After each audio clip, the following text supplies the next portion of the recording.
안녕하십니까. 3년 만에 찾아뵙는 대한민국 한때 최고 강사 최진기입니다. 제가 오랜만에 책을 한 권 썼습니다. 바로 책 제목은 여기서 보시다시피 최진기의 러우 전쟁사입니다. 그래서 물론 다 책을 사서 보셔야겠지만 그 전에 제가 어떤 내용을 담고 있는지를 여러분들에게 간략하게 6개의 강의를 통해서 설명을 드리도록 하겠습니다. 자, 첫 번째 우리가 주목해야 되는 이유죠. 왜일까요? 제가 책 서문에 이런 내용을 썼었어요. 우리 한번 쫓아가 볼까요? 1차 세계대전과 2차 세계대전 공통점 뭘까요? 써있잖아요. 세계대전 공통점. 우리 뭐 바보예요. 그러면 차이점 1, 2. 왜 그래요? 지금 뭐 대선기간이라고 1, 2 그러면 안 돼요. 자, 뭐가 되느냐? 1차 세계대전, 2차 세계대전의 차이점을 한번 생각해 봅시다. 자, 첫 번째는 떠올 수 있는 거는 1차 세계대전 사실은 유럽만의 전쟁이었습니다. 세계대전이라고 그러지만 유럽이라는 한 대륙에 한정된 전쟁이었다면 2차 세계대전은 정말 월드와이드한 전쟁이었죠. 두 번째, 방식도 달랐습니다.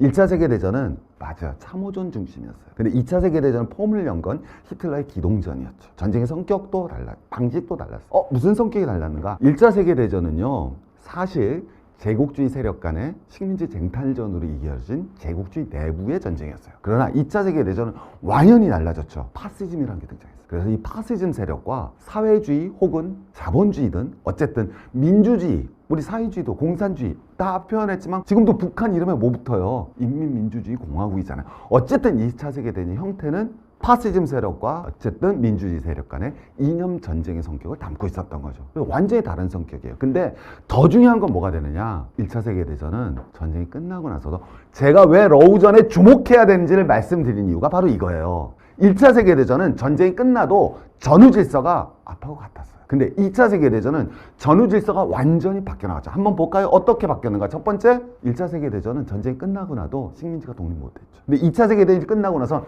우리도 독립했잖아요. 세계 식민지 국가들이 독립을 했어요. 더 자세하게 말씀드리고 싶지만 두 번째, 1차 세계대전은 전쟁이 끝나고도 영국의 패권은 변하지 않았어요. 물론 1차 세계대전이 끝나고 나서 경제 규모에 있어서는 미국이 영국을 앞질러 나갑니다. 그러나 영국의 패권은 변하지 않았고 파운드화는 여전히 패권 통화의 지위를 누리고 있었어요. 그러나 2차 세계대전이 끝나고서는 여러분 다 알다시피 브렌튼 우드 체제가 이루어지면서 달러 패권이 들어지고 패권이 완연히 영국에서 미국으로 넘어갑니다. 자, 이것만 변했나요? 그렇죠. 사실 이게 더 중요해요. 1차 세계대전 때는 아까 말씀드렸지만 제국주의 내부 간에 민족을 앞세웠던 전쟁이라면 2차 세계대전 이후에는 우리가 오해하고 있는 게 대한민국 사람들은 굉장히 민족주의가 더 강하죠. 우리는 특히. 왜?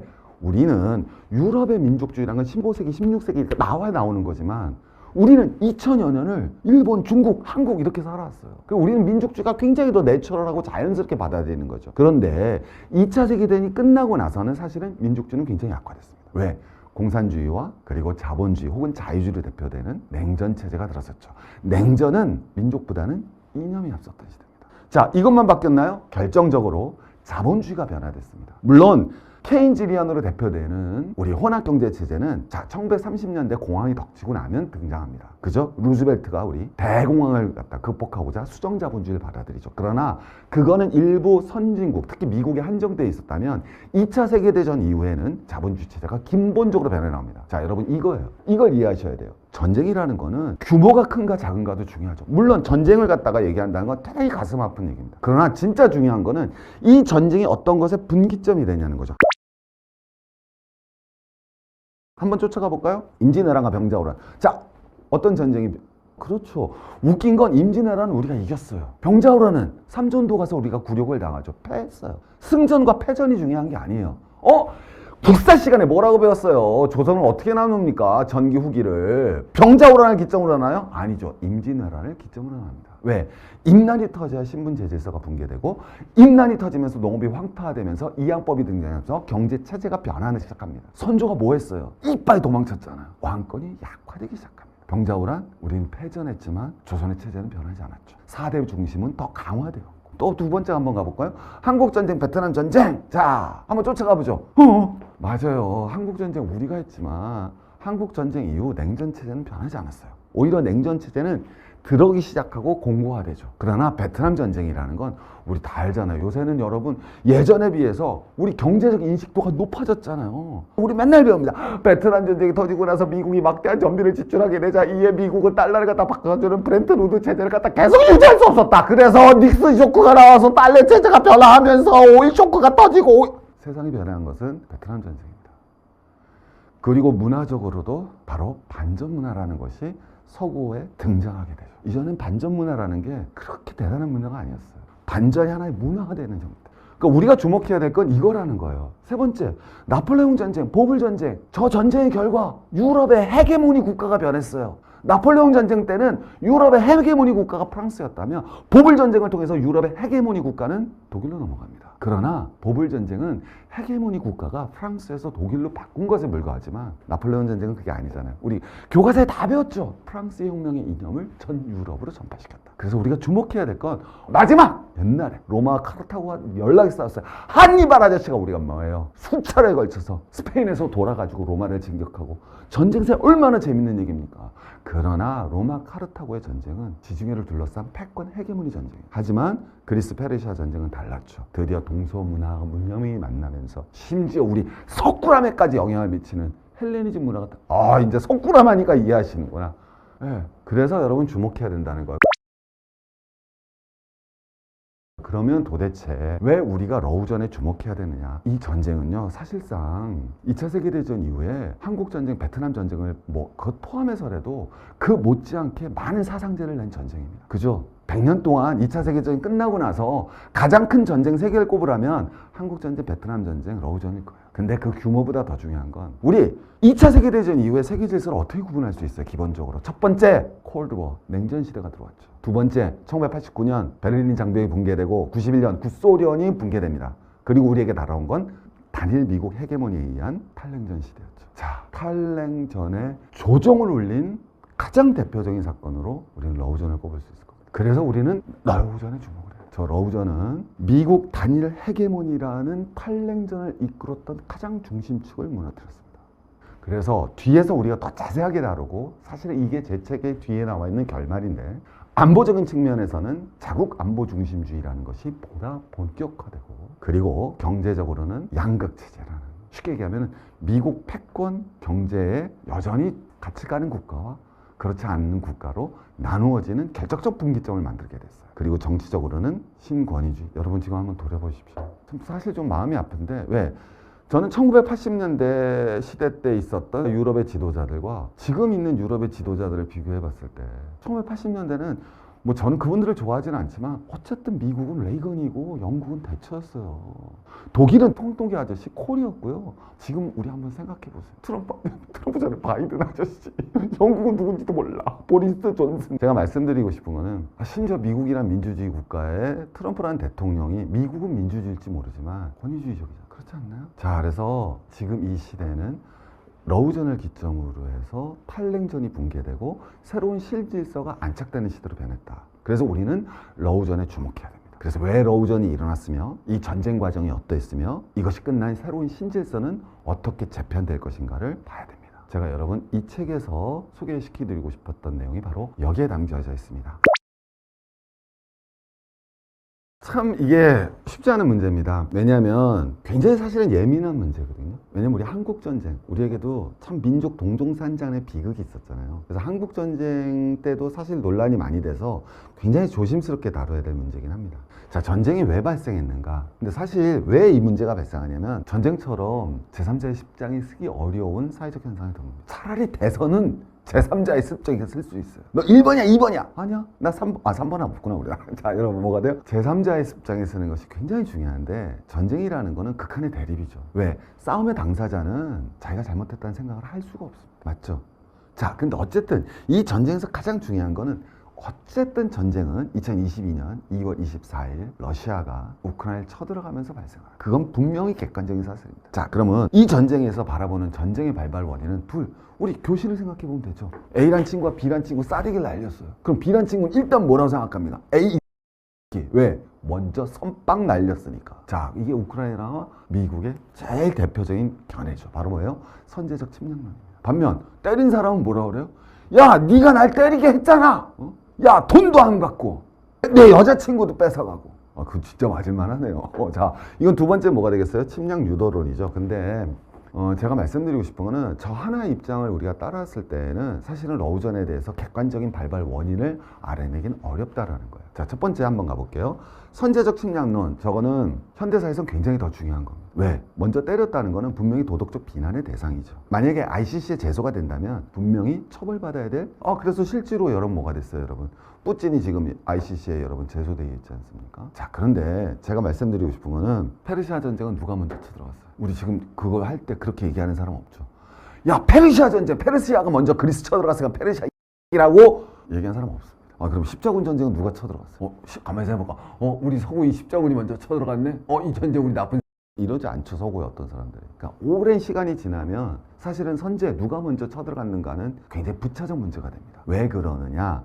먼저 쳐들어갔느냐의 문제는 어떤 현상을 이해할 때 객관적 사실에 주목하기보다는 도덕적 심판의 문제로 바라본다는 거죠. 굉장히 중요한 문제지만 놓칠 수 있는 우려가 있다는 거예요. 러시아 입장에서는 뭐야 이거? 야, 2월 24일 우리가 쳐들어간 건 맞는데 2월 18일 날 우크라이나 군대가 돈바스에 대대적인 포격을 가했잖아. 거기 우리 다 러시아 주민 사는데 우리 그들 보호하려고 들어간 거야 라고 얘기할 수 있죠.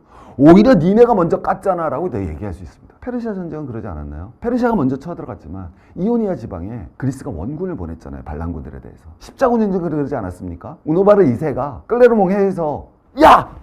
신의 뜻이다, 쳐들어가자 라고 했어요. 십자군이 먼저 쳐들어간 건 맞죠. 하지만 그 당시에 셀주크 투르크가 비잔틴을 압박했잖아요, 제국을. 그러니까 사실은 참 좀 애매하고 가장 더 중요한 거는 분명히 비난받아야 되고 특히 현대로 넘어올수록 더 큰 문제이지만 객관적 사실의 문제를 도덕의 문제로만 바라볼 수 있는 문제점이 있다는 거죠. 자, 그래서 또 일본 굉장히 레프트한 사람들은 혹은 러시아에서는 침략 유도론을 얘기합니다. 침략 유도론의 근간은 다음과 같아요. 야, 나토 니네 베를린 장벽 무너질 때 베이컨 국무장관이 와서 단 1인치도 동진하지 않는다고 그랬는데 동진했잖아 이렇게 얘기하죠.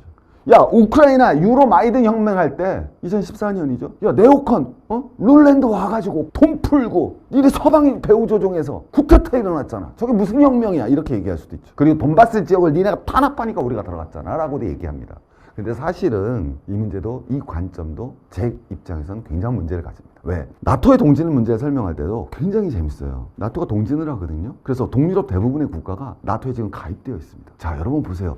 동진을 한 건 나토의 서구 국가들이 동진을 했지만 결정한 거는 동유럽 국가들이 한 거예요. 동유럽 국가들이 한 거예요. 미국과 서방이 한 게 아니라. 미국과 서방이 나토에 가입시켜주다고 할 때 요번에 어디가 가입했죠? 요번에 러우전 때문에 핀란드랑 스웨덴이 가입했죠. 그러면 나토가 핀란드하고 스웨덴에 동진을 했죠. 근데 진짜 중요한 건 핀란드와 스웨덴이 변한 거죠. 핀란드가 어떤 나라예요? 핀소 전쟁한 나라예요. 그리고 그 다음부터는 그렇게 잘 싸웠지만 소련에게 패배하면서 우리는 영원한 중립국계로 남겠다라고 얘기한 거예요. 중립외교의 대명사예요. 그런데 이번에 돌아섰죠. 자, 그럼 우리가 봤을 때 제일 먼저 왜 그랬는가를 보기 위해서 뭘 봐야 돼요? 미국을 봐야 돼요? 유럽을 봐야 돼요? 아니요, 핀란드에 주목해요. 유로 마이단 혁명도 마찬가지예요. 네오콘과 서구가 지원해서 일어났어요. 일어난 거는 보다는 결정적 역할을 했다고 합시다. 그러나 중요한 거는 야누코비치의 실정이에요. 야누코비치가 친러에 섰잖아요. 근데 부패하고 분응하니까 국민들이 데모를 했고 그 과정에서 물러서게 되니까 야누코비치 정권의 백그라운드에 서줬던 러시아에 대해서도 국민들이 반감을 가지게 된 거죠. 거기에 주목을 해야죠. 그래서 이 두 가지 관점 모두 사실은 문제를 가질 수밖에 없어요. 그럼 어떻게 바라볼 것인가? 쉽지 않은 문제입니다. 왜? 똑같거든요. 임진왜란이 왜 일어났느냐로 가봅시다. 어떻게 분석을 해야 돼? 도요토미 히데요시가 나쁜 니까 두 번째, 우리가 무능해서 이렇게 하는 게 아니죠. 왜? 역사는 그렇게 단순하지 않습니다. 역사를 설명하기 위해서는 여러 변수와 상수를 두어서 설명을 해줘야 돼요. 임진왜란은 왜 일어났느냐? 자, 우리 한번 가봅시다. 변수는 어떤 게 있느냐? 혼노츠의 변에서 오다 노부나가가 죽지 않았다면, 도요토미 히데요시가 전국을 제패하지 못했다면, 자, 이런 변수들을 통해서 우리는 임진왜란에 가까워질 수가 있어요. 자, 만약에 파견된 정사, 부사, 김성일과 황인길이 둘 다 임진왜란에 쳐들어올 것 같다라고 예견을 했더라. 율곡 이의 10만 양병설이 정말 실시가 되었더라면 이런 변수들을 갖다 우리가 종합을 할 때 총체적으로 서서히 접근해 나갈 수가 있습니다. 그리고 두 나라에 있었던 조선 이후에 항상 존재했던 그 전에도 많은 전쟁의 불씨가 담겨져 있던 내용들을 점검해 나갈 때 우리는 제대로 전쟁을 이해할 수 있습니다. 어떤 전쟁이든 마찬가지입니다. 그래서 여러분들에게 저는 이렇게 한번 설명을 드려보고 싶어요. 이 전쟁은 크게 4개의 주체가 있었습니다. 무슨 4개의 주체가 있었냐고요? 자, 한번 생각해 봅시다. 러우전이지만 우크라이나 배후에는 2개의 커다란 지원 세력이 있었습니다. 하나는 미국, 하나는 유럽이죠. 그럼 우리는 미국, 유럽, 우크라이나, 러시아 하나하나를 점검해 봐야 돼요. 그럴 때 우리는 이것들을 서로 엮어서 제대로 역사를 이해할 수 있어요. 자, 하나하나씩 쫓아가 보겠습니다. 트럼프가 말했죠. 자기 스스로도. 내가 이겼다면. 저 굉장히 공감합니다. 바이든이 아니라 트럼프였다면 전쟁이 났을까? 우리 생각해 보세요. 중동 전쟁 막 가자 지고 작년에 난리 났잖아요. 정말 이스라엘의 저도 개인적으로는 굉장히 분노했는데, 근데 정말 끝나지 않을 것 같던 중동 전쟁이 트럼프가 집권하자마자 눈 녹듯이 평화협정이 이루어졌습니다. 그럼 도대체 트럼프가 취하고 있는 외교 노선과 바이든이 가졌던 외교 노선의 차이는 무엇이기에 미국이 우크라이나 전쟁에 대한 태도가 이렇게 변해 나갔는지. 자, 그럼 두 번째, 젤렌스키 한번 가보죠. 야, 젤렌스키가 대통령이 아니었어도 우크라이나 전쟁이 났을까? 저거는 쉽지 않은데, 최소한 젤렌스키가 개혁에 성공했으면, 왜? 젤렌스키는요, 대통령 될 때 가장 큰 공약 중에 하나가 러시아와의 평화회담을 이끌어내겠다라는 거였어요. 그리고 젤렌스키가 그거에 대한 굉장히 호소력이 있던 게, 젤렌스키의 고향도 돈바스 지역에 가까운 곳이었고, 젤렌스키가 코미디를 했던 곳도 러시아였고, 젤렌스키가 대통령으로 당선되는 가장 결정적인 역할을 했던 드라마 국민의 종도 러시아어로 제작된 드라마였어요. 그런데 왜 젤렌스키는 전쟁으로 안? 간단합니다. 개혁에 실패해서 갔습니다. 또 한번 쫓아가 보죠. 푸틴은 악마! 러시아! 이게 아니라 여러분, 푸틴이 2000년에 집권을 합니다. 푸틴 상당히 럭키했어요. 왜? 푸틴이 집권하면서 석유 가격이 상승하기 시작합니다. 굉장히 집권 기반이 좋아지죠. 그런데 푸틴은 원래, 지금도 일부 사람들은 그러죠. 지금도 우크라이나랑 전면전하자는 사람들이 러시아에 굉장히 많죠. 특히 군부에서는. 그러니까 푸틴은 우리가 봤을 땐 굉장히 강경 노선이라고 생각하지만, 전통적 러시아주의자, 그 강경주의자들이 봤을 때는 지금도 우크라이나 전면전 100만 동원하자 나오잖아요. 우리 뭐 하고 있는 거야? 100만 동원하지 뭐. 전술핵 쓰고. 거기에 비하면 굉장히 온건한 사람이라고 볼 수도 있죠. 근데 그걸 떠나서 중요한 거는 푸틴이 정확하게 2014년에 완전히 넘어가는 거고요. 2009년에 조지아 전쟁 때죠. 그래서 친서방 노선에서 반서방 노선으로 갑니다. 그 다음에 마지막으로 제가 제일 안타까워하는 거, 메르켈이 있었다면 유럽에 2014년에도 전쟁 일보 직전까지 갔잖아요. 메르켈은 푸틴하고 60번 회담하는 친구입니다. 좋든 나쁘든 굉장히 안타까워요. 그리고 지금 독일의 지금 총리 이름도 모르겠어요. 슈츠 바뀐 다음에는 저도 뭐 관심을 갖고는 있지만은 머릿속에 생각이 안 날 정도로 독일 외무장관 베어복, 녹색당, 이렇게 참 애타는 마음을 갖게 되는 일들이 벌어집니다. 그 다음에 러시아 전쟁을 이해하기 위한 또 하나의 상수라는 표현을 썼죠. 항상 존재했던 것. 저게 뭐가 그렇게 대단하다고? 사실 우리도 민족 감정이라는 게 굉장히 강하죠. 일본 식민지 이유가 있었고, 그래서 한일 관계를 얘기할 때 사실은 우리가 일본 식민지와 임난 이후의 그 오랜 역사를 배제하지 않고서는 설명할 수 없는 것들이 굉장히 존재하죠. 똑같거든요. 서구와 러시아에서 존재하는 러시아 혐오주의라는 표현하는 루소포비아가 존재했습니다. 그리고 이 루소포비아를 이해하지 않고 전쟁을 이해한다는 건 굉장히 어렵죠. 포비아란 말은 단순한 혐오를 얘기하지 않습니다. 포비아에는 혐오를 넘어선 공포가 들어갑니다. 포비아는 언제 생기느냐? 원래는 나보다 못했던 애들이 나만 있었을 때, 그때 가장 정점에 갑니다. 차라리 넘었으면 없어져요. 일본이 우리한테 가진 게 지금 요새 많이 줄어들었죠. 이제는 받아들이는 거예요. 우리를 대등하게. 근데 5년 전쯤인 것 같은데 혐한이 일본을 물들였죠. 왜? 그 전에 우리 식민지 귀염둥이가 어느 순간 보니까 삼성이 소니를 무너뜨리고 있잖아요. 근데 그건 단순히 혐오가 아니라 공포로 오는 거예요. 자, 그러면 러시아는 진짜 공포스러운 존재인가, 유럽에? 여러분, 러시아가 독일을 쳐들어가겠어요? 프랑스를 쳐들어가겠어요? 영국을 쳐들어가겠어요? 그럼 누군가 만들어내지 않았을까? 자세하게 말씀드리고 싶지만, 루소포비아의 기원은 너무나 비잔티 제국 시절로 갈 수도 있고, 기본적으로 종교가 다르잖아요. 여기는 정교고, 여기는 카톨릭, 근데 얘는 개신교였고. 그리고 러시아는 아시아의 지배를 400년을 받았죠. 그러니까 진짜 서구란 표현은 좀 이상하지만, 하여튼 그 사람들 입장에서는 이거 반달리즘이 되는 거죠. 그러나 진짜 루소포비아가 자리 잡게 되는 거는 영국이 식민지 전성기를 넘어가면서 제국의 역설이라는 표현이 있습니다. 제국의 역설이라는 표현은 뭐냐면, 제국이 커지면 커질수록 제국이 더 강력해질 것 같지만 거꾸로 너무나 커진 제국 때문에 무너지게 된다는 거죠. 왜? 너무 커지면 관리 비용이 더 드니까. 아주 쉽게 표현을 해요. 그렇지 않습니까, 여러분? 여러분도 한번 생각해 보세요. 너무 커지면 몽고가 왜 무너졌어요? 너무 커졌잖아요. 그러니까 쪼개지고 분열되고 무너지게 되는 거죠. 마찬가지로 조금만 말씀드릴게요. 영국이 식민지 말렵이 돼가면은 비용이 엄청나게 증가합니다. 왜? 첫 번째, 저항이 커지죠. 그리고 두 번째, 사실은 이 저항보다 더 큰 문제가 있습니다. 왜?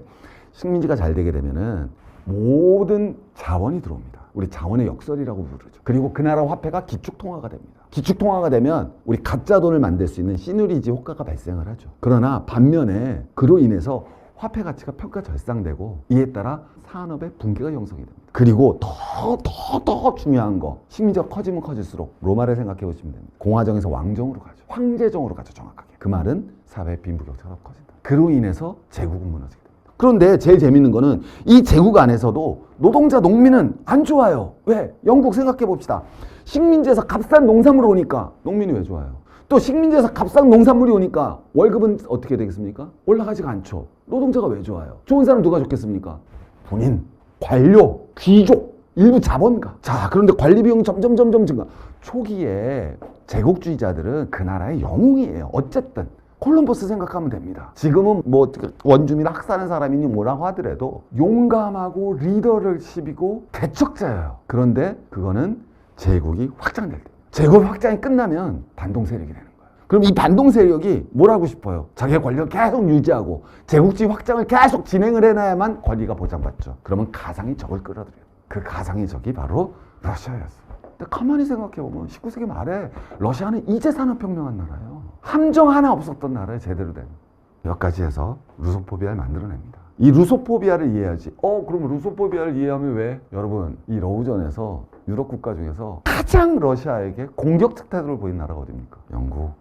제 개인적인 경험인데 유로송 콘 페스티벌이라고 1년에 한 번씩 유로에서 와서 가수들 엄청나게 유럽에서는 인기입니다. 저 딱 봤는데 제가 동유럽에서 러유전을 맞이했으니까요. 야, 그 페스티벌 하는데 그때 이제 나라마다 이제 출전을 하거든요. 한 나라에 한 가수씩. 그래서 1등을 뽑는 건데 우크라이나 그룹이 딱 나오는 순간 와, 제가 있던 레스토랑에서 난리가 났어요. 그걸 보고 딱 느꼈죠. 그리고 우승은 누가 했는 줄 아세요? 뭐 볼 것도 없어요. 이미 결정돼 있는 거예요. 우크라이나 팀이 우승했어요. 노래 실력이고 뭐고 필요 없어요. 그분들이 뭐 못했다는 뜻이 아니라 그 순간 느꼈죠. 아, 이 전쟁 오래 가겠구나. 그리고 마지막으로 제일 중요한 거 여기까지 말씀드리면서 뭐냐면 다른 전쟁하고 굉장히 다른 게 있어요. 왜냐하면 한국 전쟁은 민주주의 진영은 다 우리 편이었어요. 더 정확하게 얘기하면 공산주의 국가를 빼고는 다 우리 편이었어요. UN 16개국이 들어왔죠. 그런데 우크라이나 전쟁처럼 서구와 비서구의 바라보는 관점이 달랐던 전쟁은 사실 없었습니다. 저도 외국에 가서 하다못해 사우나에서 많은 분들을 만나서 얘기를 하면 사실 정말 제3세계라고 표현하기도 좀 그렇지만 뭐 인도라든가 방글라데시아라든가 뭐 태국이라든가 이런 분들 중에서 저 우크라이나 편 드는 경우는 잘 못 봤어요. 근데 유럽 가면 요새는 조금 뭐 달라졌다고 그러지만 전쟁 초기 당시에는 믿을 수가 없을 정도의 전부 다 우크라이나. 자, 여기까지 하면서 두 번째, 전쟁이라는 것의 발발 원인은 양 당사자의 눈으로는 절대로 객관적으로 볼 수가 없는 거예요. 다행히 우리는 멀리 떨어져 있고요. 뭐 물론 북한도 개입이 됐고 우리도 개입을 했지만 그래도 한 발 떨어질 수 있는 여유를 가질 수 있었습니다. 그리고 가져야 합니다. 그래야 제3자의 시각에서 전쟁을 제대로 이해해 나갈 수 있을 것입니다. 3년 만에 여러분들과 만나게 돼서 참 너무 감사하고요.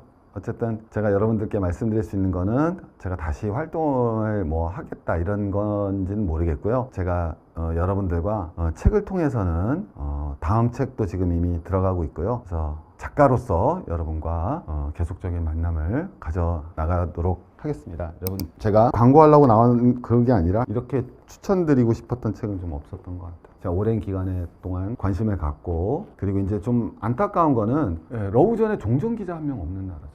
러우전 기사를 다 우리는 통해서 보지 러우전 종전 기자 한 명 없는 나라. 러우전에 대한 책도 저 앞에도 굉장히 훌륭한 책이 한두 권 있습니다. 제가 뭐 여기서 제가 뭐 말씀드리긴 뭐 하지만 그러나 여러분들이 한번 꼭 읽어보시기를 조금 좀 어렵습니다. 약간 어려운데 근데 저희 출판사 사장님께서 정말 많은 도움을 주셔서 아주 좀 읽기 편하게 만들어 보았습니다. 그래서 기회가 되시면 우리 요새 책 읽기 쉽지 않은데 꼭 한번 보시면은 되게 재밌습니다. 제가 이런 뭐하는데 읽은 분들이 먼저 재밌다고 하시더라고요. 네.